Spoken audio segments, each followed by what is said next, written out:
This isn't just a podcast, it's a movement. The Middle Ground Mike is fighting for truth and unity. Subscribe now or support us today. Links are in the notes. Stand with us. Good afternoon, everybody. This is Joe from the Middle Ground Mike. Are we protecting free speech or are we punishing it? The federal court has ruled the Trump administration broke the law when it froze over $2 billion in funding for Harvard.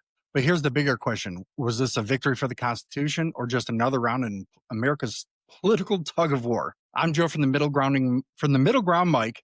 We've got a great episode today. We got Mike. Mike, I really appreciate you coming on. Tell everybody a little bit about who you are and what you're about. Thanks for having me, Joe. I really appreciate it. So my name is Mike Gavin. I'm the president of Delta College in Michigan.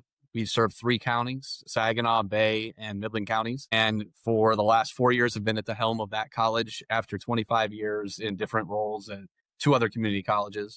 Really excited at Delta because we've, in the last 4 years, increased our graduation rate and number by 15%. And in that, we've also increased the rate and number of different kinds of students by 20%. So what I mean by that is our Hispanic graduation rates have gone up by 20%. African-American have gone up by 20%. The whole has gone up by 15%. And in the process, we've increased our enrollment by 30%. So what we've focused on, what many people call equity, we've actually seen all boats rise as a result of a methodical approach to that. And we're very proud of that in Delta. So thanks for letting me introduce myself, Joe. I appreciate it. Oh, yeah, no problem. I mean, we need more people that are willing to try to do more to get more kids graduated. I mean, it's especially, I grew up in the, like I was telling you, I'm from this area, but I grew up in the city of Detroit. And, so I probably, if not forever, but I think I, moved out 11, something of that nature. I seen firsthand, like what poverty can really do. And it really hurts people, especially people in the minority community, Blacks, Hispanics, things of that nature. And it's important that there's, some of the stuff you're doing to try to get more people to graduate, because that's only going to help communities down the road and their children. And a lot of folks, even if they don't necessarily always move back to where they're from, they try to do things to help it out a lot of times, especially with people with advanced degrees tend to do that. Yep. Well, I appreciate you saying that. The work that we do in community colleges, but higher ed in general, is exactly up the line of what you're saying. I like to say that we are in the barrier busting business. And that we really try to make sure that we're changing the trajectory of family dynamics by getting people good education for a low cost and good jobs as a result. So, we actually have at community colleges and some of our regional colleges, I would say, answers to some of the fundamental questions that are facing higher ed right now, such as debt. I went to, many people go to college and they're facing, paying back loans for decades. If you go to a community college or a regional college, that's not happening to you generally, because we pride ourselves on affordable but excellent education, and getting people out of poverty. Those are their major goals that we have at community colleges and regional colleges. So glad to serve that mission. Yeah, no, and it's important to the community. Let's dig in a little bit to how is the Department of Education, the Harvard part, where they froze $2 billion in fundings during, civil rights audit. Like, what does that mean? Obviously, we all see the talking points on the media, but, everybody knows you can go to the same website 5 times, get 5 different stories in the same subject. So from somebody who's actually on the front lines, what does that mean? Yeah. So the freezing of funding and then it's being found to be unconstitutional, the latter part being most important, means a lot. And here's the reason why is this, that the administration in freezing that money was resting on a perverse, and most legal scholars would agree with this, and by most I mean 99.9%. It's not like a slight majority, a perverse understanding of what civil rights are, and subsequently suggesting that Harvard was violating those and using that as a justification to freeze monies. The issue for people or institutions like mine, which are not Harvard, they do not have the kind of endowments or extra dollars that Harvard have, is they're fighting a battle that will ultimately mean something to us later on. So we don't really we're not necessarily affected by that case directly, but we would be in the long term. And I'll just add this last part, that community colleges as well as state colleges, like the colleges in your backyard that I'm talking about here, of the community that you were talking about, Joe, we have been impacted significantly in the last 3 years by state approaches. In Michigan, I will say that's not been the case, and I'm very thankful for that. And I could talk a little bit about that if you like later, but most of the community colleges in the country, with a couple of exceptions, have had their funding cut significantly and or had legislation of the approach that is similar to the current administration's approach to Harvard. Subsequently, like my friends in Texas, Florida, North Carolina, you could go down, there's 38 states on this list, have had that kind of approach that Harvard is fighting against already.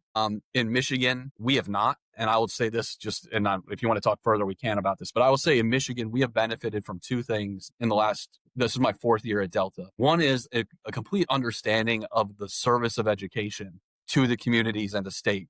That this is my 2nd state. I've been in Maryland for most of my career. Maryland politics are not the same as Michigan.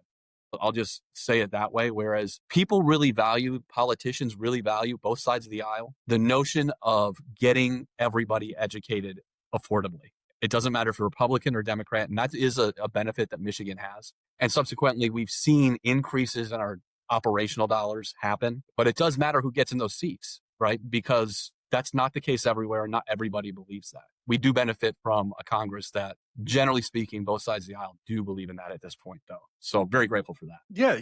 I was telling somebody that I said, Republicans, and I'm not naming any of them in particular, at the state level, if you put them on a federal level, they'd almost be considered a Democrat. Yeah. Just because they to me, they support some common sense. It's like, hey, we recognize, and and again, that's why I was saying, earlier, I kind of advocate a little bit more state control over some of these items because they reflect, and Lansing reflects your values, the values of the community in Michigan. Yeah, well, and I will say that's true. You and I probably would see it a little differently in terms of different states. I think that Michigan, absolutely true, 100%. So I would don't take that as a disagreement of your point. Oh, no, not at all. There's something I think about Michigan's history, in my opinion, and it was similar to what we were talking about right before we got on. Mm-hmm. There is a blue collar as well as an understanding of work ethic that people have in Michigan. And that's not a slight on other states, but there's a cultural aspect to Michigan that's unique that I think education transcends party lines. That is not true everywhere. So we're lucky in this state to have common sense Democrats, common sense Republicans that are really interested in the success of their communities over scoring political points. So it's a luxury to work in a place like that. Yeah. And not to per se get into the state budget, but kudos to the state legislature and the governor for making, balancing the budget, not adding massive amounts to the state's debt and servicing the needs of the people of the state, especially with education, because I have a son, 7, that's autistic. So, okay, that state education budget directly affects me. And because of my income level, there's certain things that I don't necessarily qualify for free, right? Which I'm not complaining about. Insurance, autism services can't be limited, but other aspects that relate to it can be, because if it doesn't fall into that guideline. So, my son has a pair at school. He has a pair 70% of the time, but he's in general education. He just sometimes his mind wanders. But, so like that education budget, I'd probably say more so than most people take probably, a direct interest in it. And it was nice to see that when it came down to things like funding for paras and all that kind of stuff, that both sides were like, hey, okay, that's a non-negotiable, Yeah, I felt the same way. The drafts of the budget were a little scary, but that's part of the process, and I think they got to a place that, I can only speak for higher ed because I don't know K-12 as much, but I do have children and so watch it in that capacity as well. And, we ended up okay. And I'm not shocked that we ended up okay. It was a little painful to get there, but I'm not complaining. Yeah. You've been here, you said for what? So you came here during COVID? At the very end of it. Yeah. Man, so that was fall of 21. Yeah. And that was definitely a wild year and a half here. It was just, nobody really, I thought everybody did what they thought was best, but it was just pure chaos and insanity. I used to be a guy that would be like, you know what, I'm going to go to Home Depot and kind of browse for something I'm thinking about this. I'm going to browse. Now I'm kind of like, yeah, let me look online first. And, because now you go into the stores and you see some crazy people and you're like, oh, hey, man, these days you just don't know what's going to happen anymore. And that's a shame, so kind of like talking a little bit more about like the funding, right? To me, the federal government doesn't really have the right to suspend that funding while investigating discrimination, unless there was like somebody out there, like, you had these massive amounts of universities or something, where they could just hit it on a replay of everybody saying certain things, right? Where they can't. So to me, that's where that falls in the line of they don't have justification to do it. I think that's right. And, not only did they not have justification, so even in a different time, that's not a usual practice to stop funding in the beginning of an investigation. And then on top of it, in my read of the current context, I should say, that the anti-Semitism of which they were being accused is becoming sort of an excuse rather than a truth. That's not to say that there isn't anti-Semitism on campuses and that it's wrong. It's to say that there's actually an accusation without proof often happening, and then the subsequent freezing of funds. And the current administration is the same administration that said there were good people on both sides of an anti-Semitic rally on University of Virginia's campus. So it's hard to take that as truth. I'll just leave the last part on this end. What would be more helpful, even if it was found to be true that there was some anti-Semitism, as with anything else in higher education, would be a way to fix the problem. And, taking money away from an institution that is trying to, find cures to cancer and innovations for technology that are better for society doesn't solve anti-Semitism. What solves anti-Semitism is getting into the root cause of it and figuring out how to adjust accordingly. So even if that was the case, which I highly doubt it was, so given the national kind of conversations that I'm in often, I believe that to be true. Even if it was, that's still not the best way to root out the actual problem. And still there isn't rooting out of the problem, even in the negotiations that are going on to currently with this freezing of funds, if you will. Yeah. Well, could this ruling protect, obviously, because it was mainly Harvard was the big name, right? But could this ruling protect smaller universities and, places like where you're at, from political interference down the road? I think it would probably permit it, unfortunately. Unless I misunderstood your question. The ruling from from the Supreme I thought Court. You meant something else. Yeah, I think it does. Yes, it does. I misunderstood your question. Oh, no problem. Yeah, it does 100%. So I think that should the court have found the other way, we would have had a loss of autonomy significantly. And, just to put this in context for those who might see value in the way this administration is going about it, I think most of us would agree that whether you're working at your a corporation, or you're working in a hospital, or you're working at an institution, we need to be able to make decisions that are best for the people that we're closest to. And so it's not an argument of who's infiltrating right now. It's an argument of the experts who are running these institutions actually have some experience and they actually know what's best for the people they're serving. And though there might be good ideas from policymakers, the better way to go about it is to say, we would like you to do X, Y, and Z, and then meet us somewhere in a creation instead of a destruction kind of lens, if you will. And the way things are going now, it's actually causing a lot of chaos rather than helping us to get to a common end, if you will. Right. No, and here's where, I won't say necessarily from my perspective, but what they're using as their perspective. A lot of conservatives have said, hey, Harvard and other elite schools, not necessarily where, you, because you seem like a very balanced person. But I mean, I'm sure you've seen there's been some people who, you get emotional, right? And then sometimes you get worked up, you kind of go off the rails a little bit when you're worked up a certain way. We've all done it in our lives. We're all human. But, they've said, hey, it's become politically one-sided in a lot of campuses, not necessarily just the students, right? But a lot of the administration. That's where a lot of people are going, hey, this is, or conservatives, I should say, saying that, and obviously then you got the other side, hey, this is a political hit job, it's undermining, obviously, like we were talking, academic independence. It's how do we get that accountability that obviously it seems that both sides want, but without weaponizing the money to silence. Let's take a quick break. The Middle Ground Mike isn't just another podcast. It's a movement for unity, for truth, for a future beyond the left and the right. But movements don't grow without people willing to stand up. Subscribe now on Buzzsprout. Fuel this mission directly on PayPal. Every subscription keeps the fire burning. The links are in the show notes. Be more than a listener. Be part of the Middle Ground.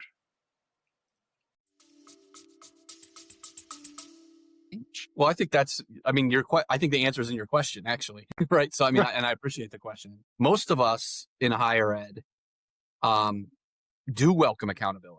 In fact, I actually just personal, I wish that I was a professional athlete. I'm not good enough, but I still look at my numbers, enrollment and retention and graduation of students. That's my scoreboard.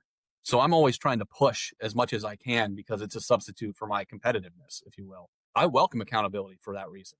At the same time, there's a narrative, and I'm really glad you brought this up, Joe, because there's a significant amount of studies that have been done that the actual, let's call it cancel culture that is existing on campus is actually on student to student. Even the faculty that are accused of and or would label themselves as liberal, when you ask students who are in the classes, which has been done methodically by many different outfits, one of them AAUP, what do you see a liberal bent or a conservative bent on your faculty member? Almost to a student across the board, they say no. And that's because the professors are professional teachers. They know they're not supposed to interject their politics in the classroom. Their research might lean one way or the other, but only because our politics has somehow legitimated the notion that truth is somehow politicized, right? Science is not political. People who study race actually have studied it for a long time, which is not the same thing as I have an emotional response to race or my personal experience. Yes. That's just an example. But I'll just close with this point to your question too, is I think that we have not really done a great job all the time in higher ed of really rigorously talking about what diversity, equity, and inclusion is. And we've hired some people to do that work that aren't really knowledgeable themselves, which gives people a bad taste in their mouth for what they're hearing. And we have to take accountability for that. But that doesn't mean that diversity, equity, and inclusion are wrong. It means we've hired the wrong people to do some of that work, in my opinion. Oh, yeah. But I could go on and on for that, but I'll close with that. But I think you raised a good point. Yeah, and kind of like building on that, right? So, and this was, like I said, I've only been doing this like podcast that's grown crazy in like matter of a couple months, but a Gallup survey, and I'm not gonna lie to you, just like that one I was telling you earlier about from Yale, but this Gallup survey had kind of floored me too. And this was as of, hold on, my notes, 2024, the trust in higher education had dropped from 57% in 2015 to 36% in 2024.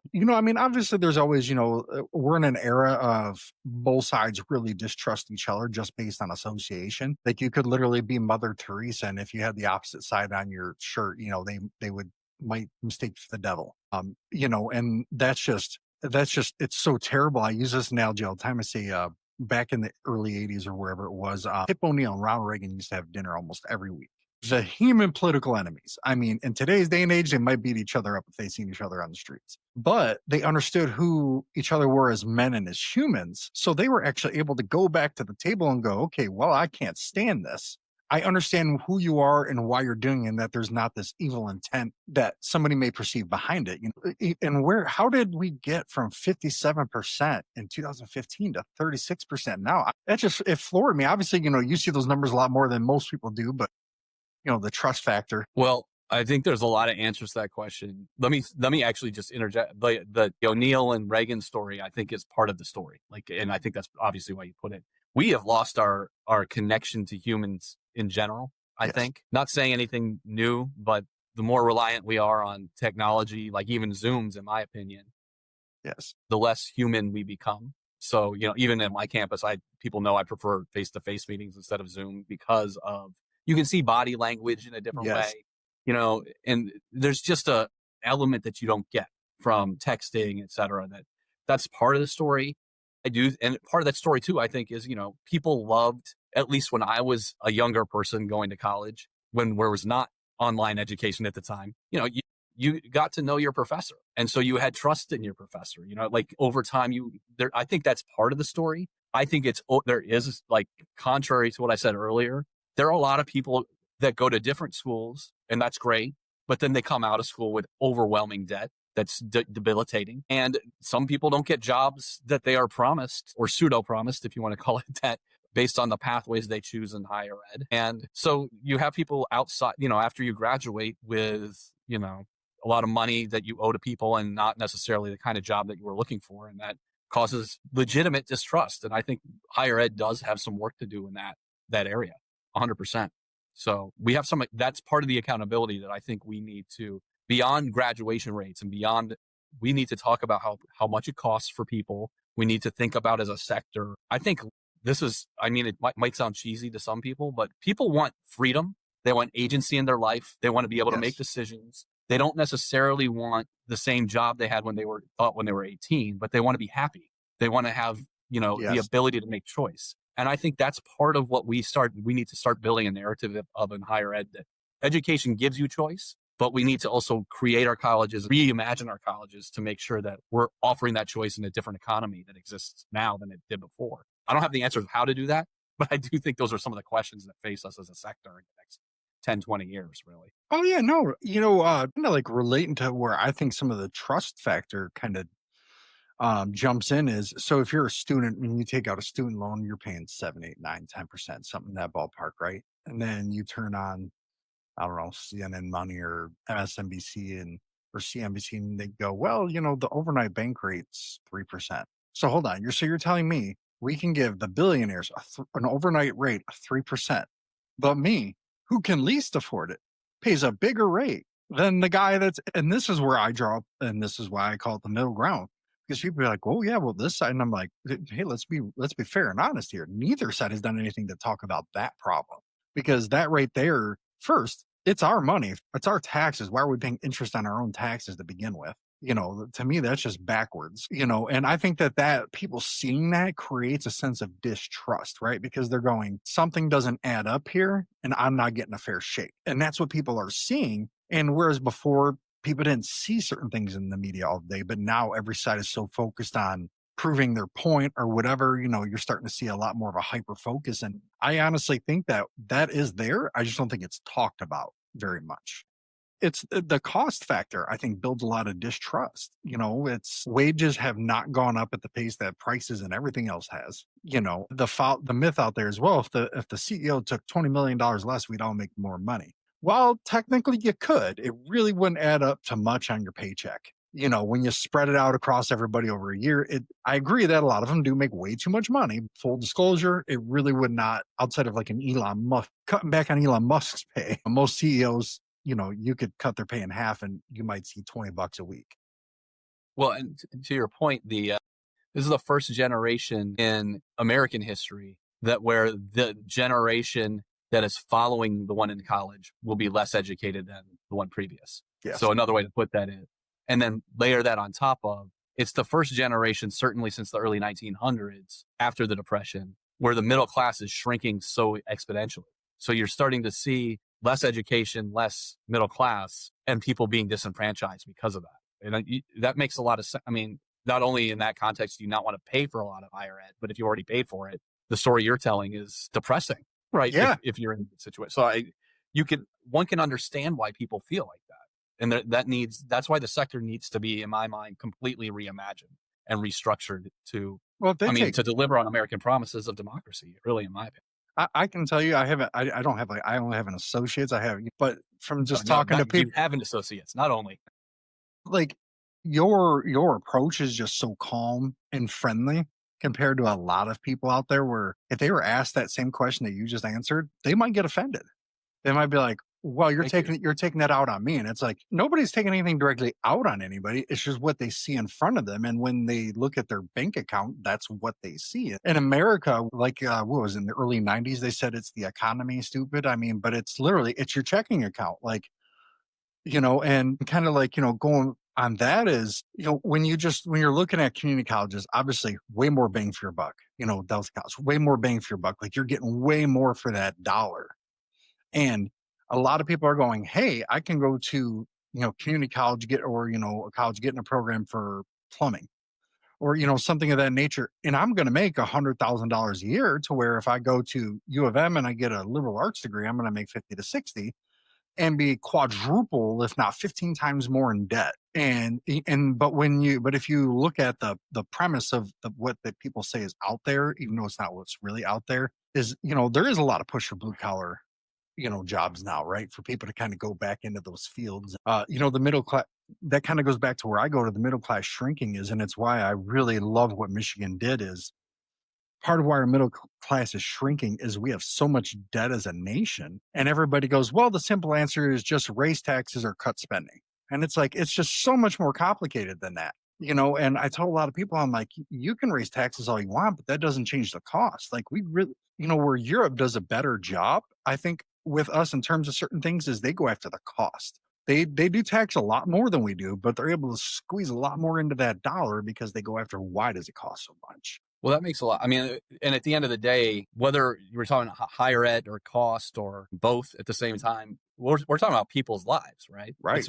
When you reduce it down to an individual's experience, right, in your thinking, it becomes a lot easier to understand how. I happen to be an expert in higher ed, not in anything else, but why higher ed needs to be completely changed in order for us to address more people's needs. And just a quick concrete example of that is, so at Delta College, 75% of our students are part-time, 20% are single parents, 70% are Alice threshold or below. Average age is 26. So these are people who are in college trying to better their lives that are not what you would think of what the public thinks of when they think of college, right? In the public consciousness, they often think of Harvard, they think of Yale, they think of other elements. But the vast majority of students are not going to those schools. The vast majority of students are at the schools like Delta or something like that.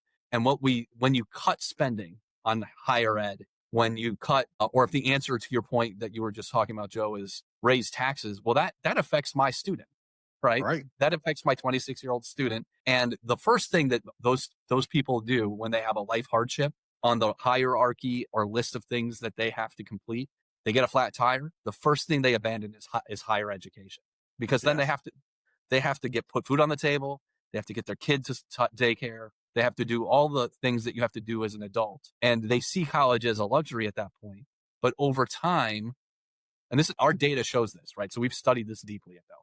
But if they abandon one semester, they generally don't come back. And so all of the things that you just mentioned, whether it's now eggs cost extra money or taxes are costing this, it puts an extra burden on a person's life where they're less likely to complete their degree and subsequently less likely to get a good job. And the poverty continues in its inertia through generations. So these are like real issues if you would reduce it to an individual rather than a system or structure in terms of how we talk. Yeah, and I think part of I don't want to say necessarily like the solution, right? But I feel like part of the starting point should be on a political level per se is you got to start at the individual, because that individual probably, in business, they always say, well, if a customer has one bad experience, they're going to tell 10 to 20 people. It's no different than, if I can't, I got the flat tires now, I got to cut out college. Well, that person's either going to be on Facebook, wherever, telling their whole family. And now when their family thinks that they might run into that, now they're going to be hesitant. And that just leads to the cascading effect. I agree. The notion that they all think they can't, many people think that they can't do college to begin with if they don't have somebody who's already gone to college in their family. So your point is well taken, right? If they see that their friend had that experience, then it just reinforces the idea they can't do it. So right. I didn't mean to interrupt you again, but yeah. No, you're fine. I just think we need more of what Nike used to say in the 90s. Just do it. But one of the things that you co-founded was Education for All in 2023.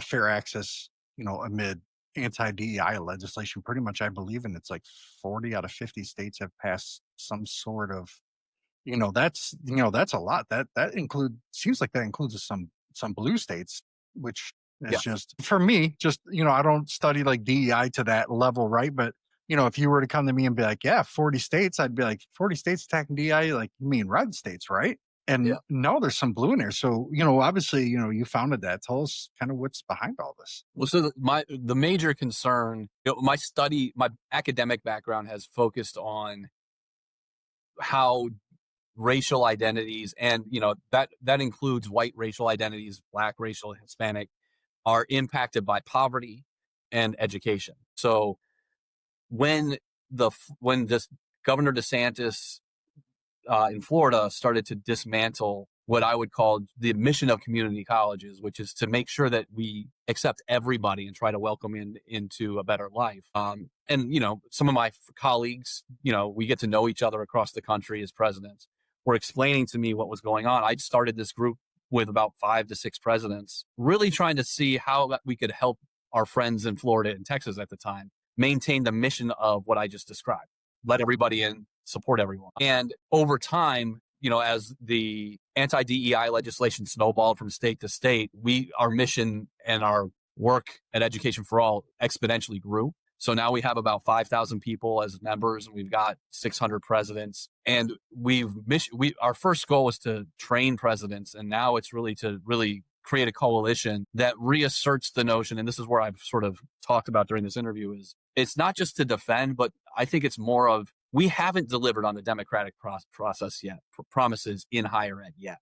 So it's not really just to defend diversity, equity, and inclusion. It's to suggest we haven't gotten where we need to be as a higher ed sector, and the proof is in the data. So let me just digress for a moment. In the 3 counties that we serve at Delta, the highest degree percentage of the societies or the counties that we serve is 36%. Only that's not enough, right? No. That's not enough. So I think most people can understand that's not good enough. And so our work is to both defend, but also to reimagine our sector so that we can provide more access to more people so they can get better lives. That's it at the end of the day. There's a lot of tactics and thinking that is involved with it, but the mission is really positioning the sector of higher ed, whether it's a community college or a Harvard, in the space of democracy and equality, and really getting into that means everybody should have access to a degree. I don't care what color you are, Yes. what sexuality you are, what religion you are, where you came from. We just want you to have the benefit of education to better your life. And that's the goal. And there's a lot of nuances to that, but we stand firmly behind that concept. And because we are experts in the field, we do know that certain policies that have been passed have been very detrimental to those goals. And I'll just cite some last data real quick. In Texas, where Senate Bill 7 passed 2.5 years ago with anti-DEI legislation, you're seeing 10% less Hispanic and African Americans graduating since that time. 80% of students in Texas colleges want to leave the state. LGBTQ students at an 85% clip say they do not feel safe on campuses. And in Florida, almost every student who is asked says that they are not feeling comfortable on campus if they're Black or brown. That's not democracy. That is not what any American should feel comfortable with.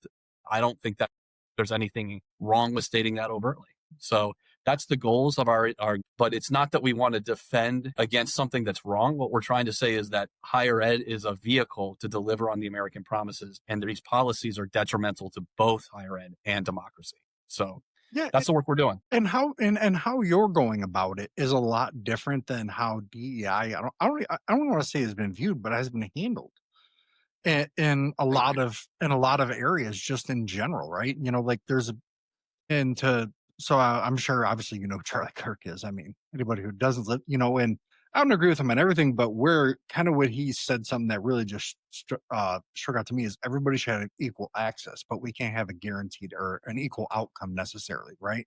But everybody should have that chance to push themselves to the furthest spot they can go. Obviously, we can't guarantee that you're going to be the next Albert Einstein, but we should, and we should all have access, and where I think a lot of it, and this again, this is like, I always tell everybody, the squeaky wheel gets the grease. That's just kind of how it goes. The loudest voice in the room, even if they don't get what they want, gets the most attention.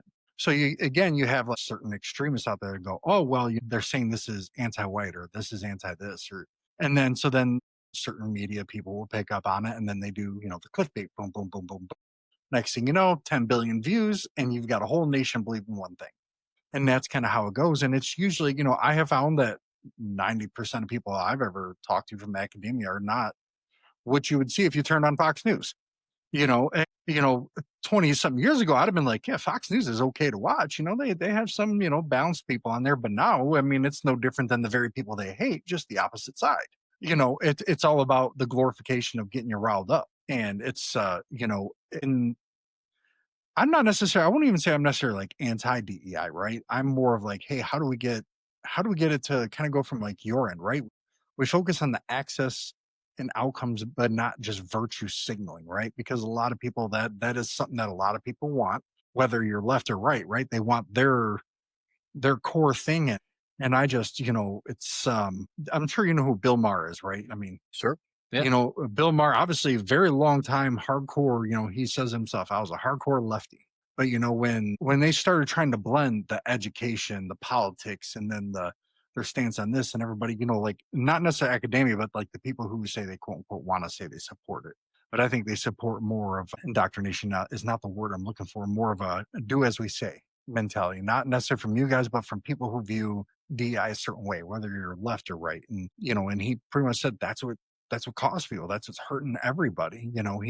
He said, things have went too far, for the American people to be like, okay, hey. But I think a lot of it when they're saying it went too far with DEI is the view has went too far. How the public views it has went too far, not what it actually is. Now, there's some companies out there I have seen, I can't remember the exact references, that have definitely had some very, I won't say like questionable, but definitely some, well, I can see why somebody would get upset positions, but in general, like what you're doing is it's about what actually DEI is supposed to be for, not what Well, some people morphed it into.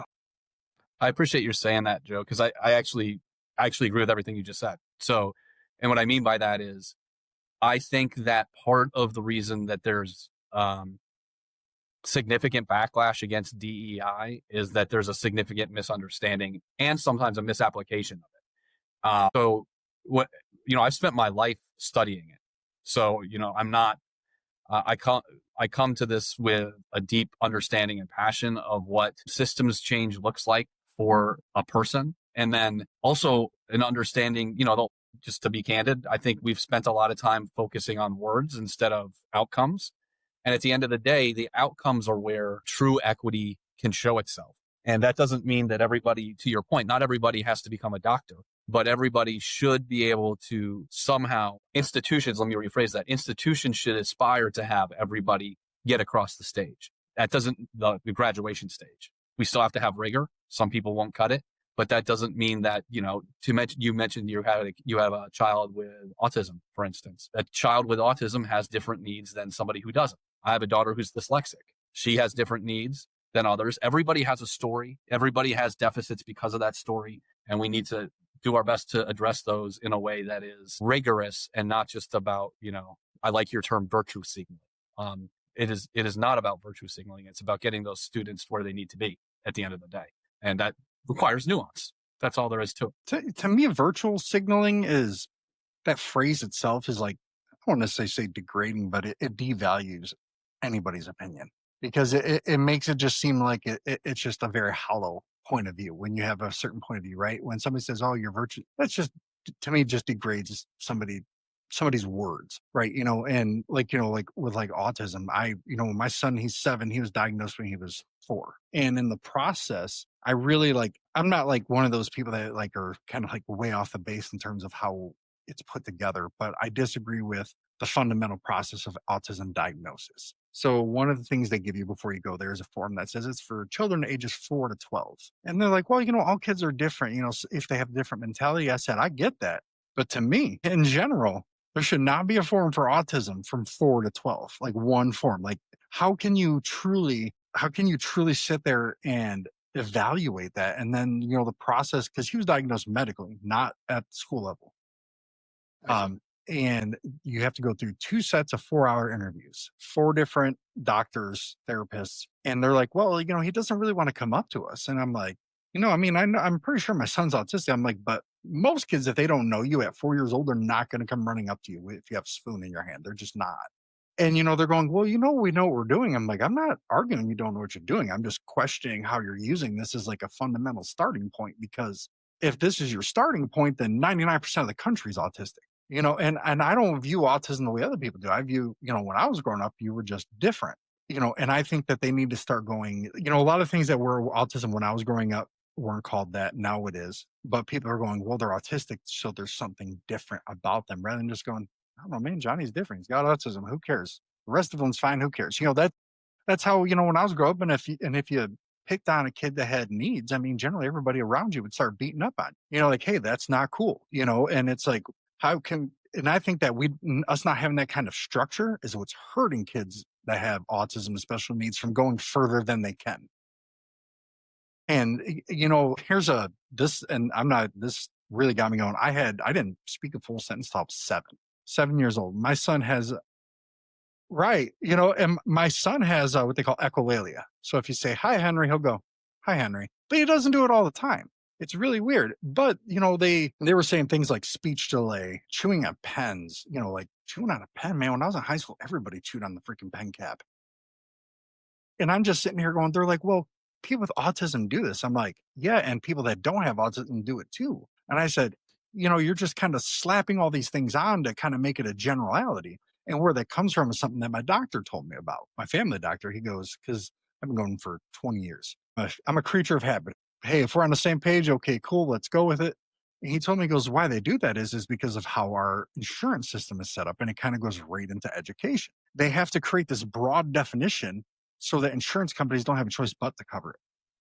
Rather than you only have a certain need. Well, if my son's need is mainly based around occupational therapy and speech, well, if he has a different need that may arise 5 years down the road, if it's not considered part of autism, insurance doesn't have to cover it.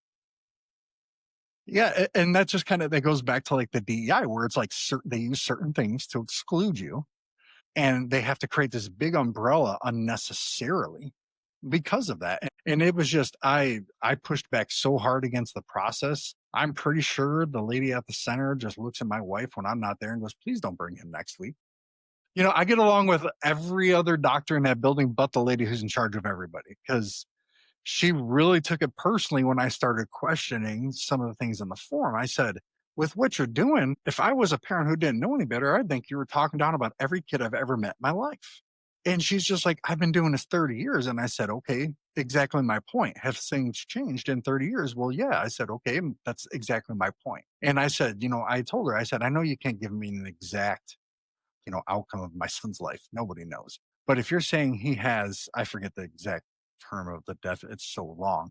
But what do kids like this, what tends to be like some of the things that they challenges they face as they get older? What outcomes do some of them have? Well, I can't tell you that. I don't know. And I'm like, so then how are you sitting here telling me you know every single step of the way what this is? And I said, that means you don't. And that's okay.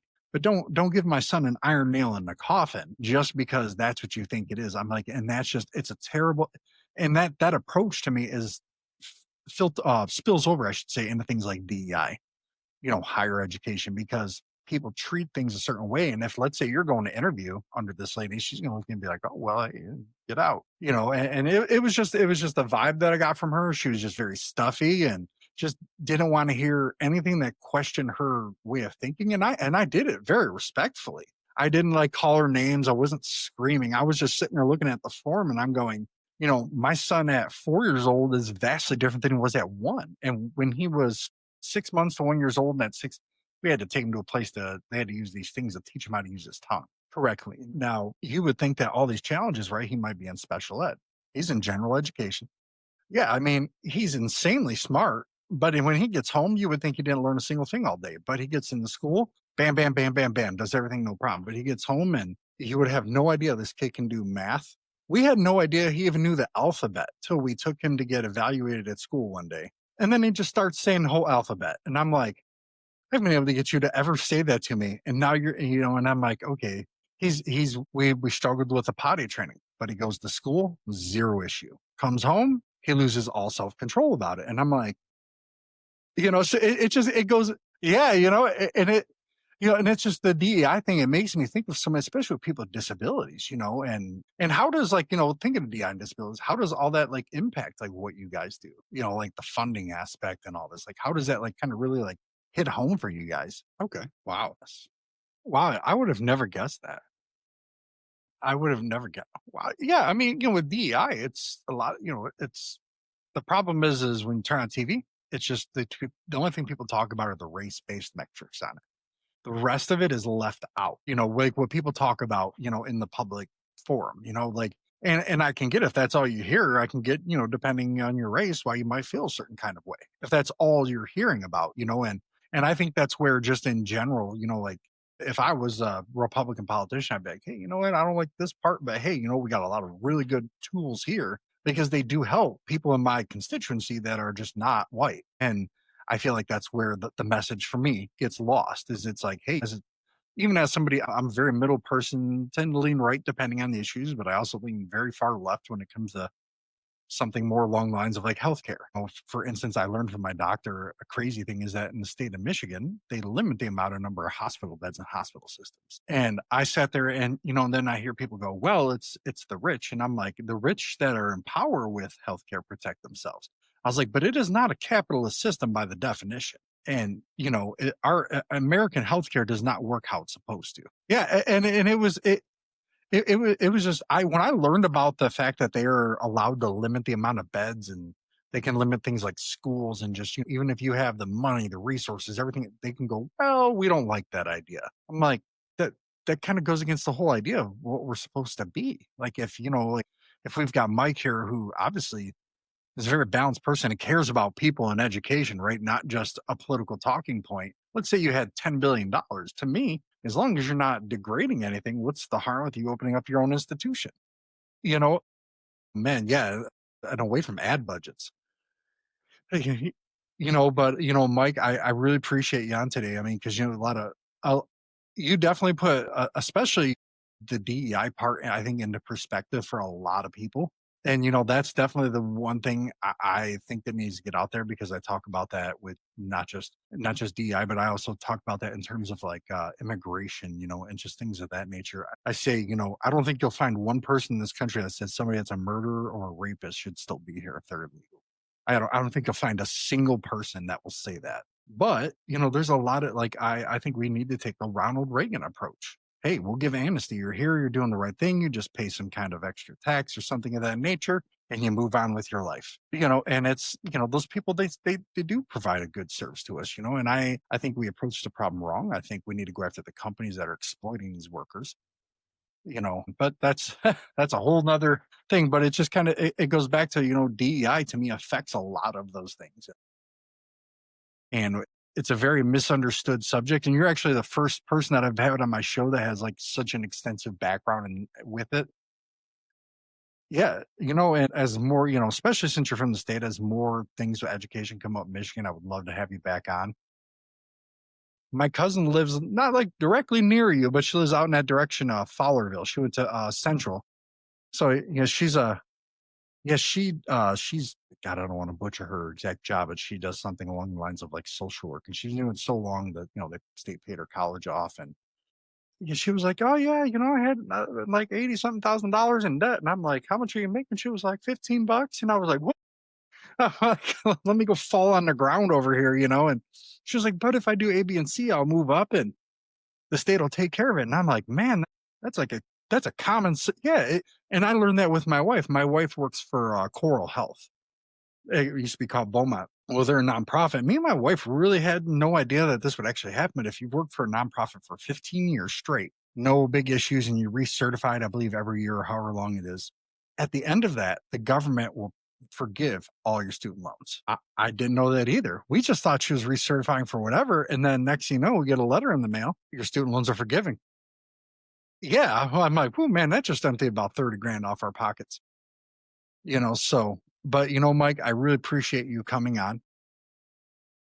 Everybody check out Delta College up there in Saginaw, especially since I got a lot of followers from here in Michigan.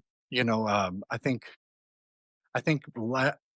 I had over $300,000 in dollars, but impressions last month, and between everything, and I think it said 60,000 of them were just from like south of Detroit area, Michigan. So it was kind of neat. I do a Sunday edition called Finding the Middle Local Edition. I kind of cover stuff in the state of Michigan. So it's been pretty neat. But yeah.